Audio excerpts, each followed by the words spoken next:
Hi, my name is Andrew and welcome to Maine Focus, the outdoor photography channel. In today's video, we're going to be discovering nighttime long exposure.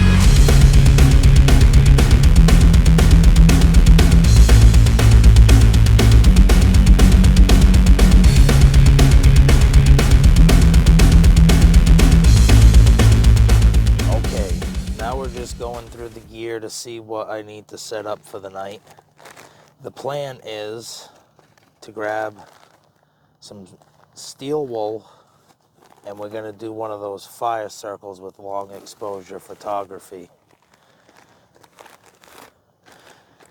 I have it set up so that way it's on a string, and when I light it on fire, I'll spin it, and that'll cause a pretty cool looking effect. I have Hazel with us. She's our guard dog for the night. Usually when she freaks out, that's when I get a little bit nervous and I start looking around. I bring plenty of flashlights so that way I don't have to worry about what's coming. I'll break out old reliable. We're going to put the GoPro on this when I get started.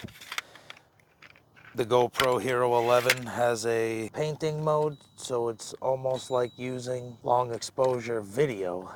The next portion of the setup is the camera onto the tripod. I pop the quick release plate off, make sure that I have it on there so that way I can safely remove the battery without having to remove the mount. I like this one, it's really sturdy. You can tell that it's made out of decent metal. And then all you gotta do is just clip it.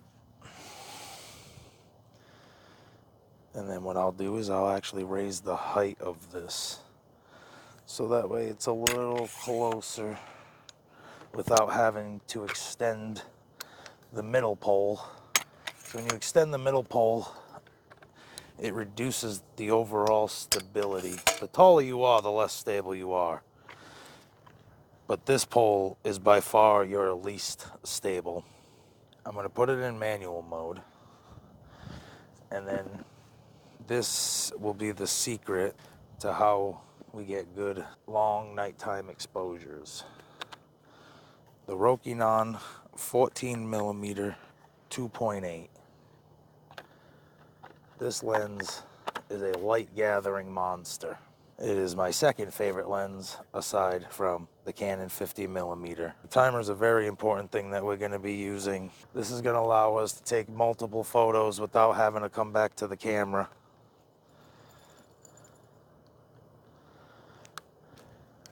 So what we're going to do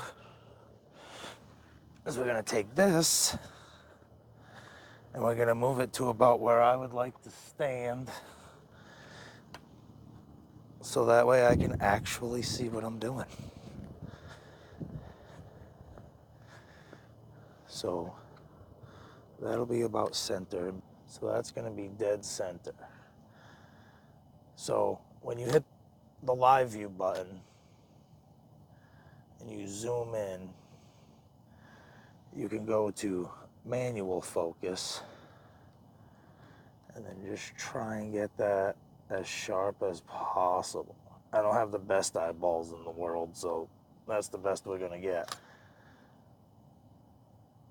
And then we just take a quick picture to see what we're looking at.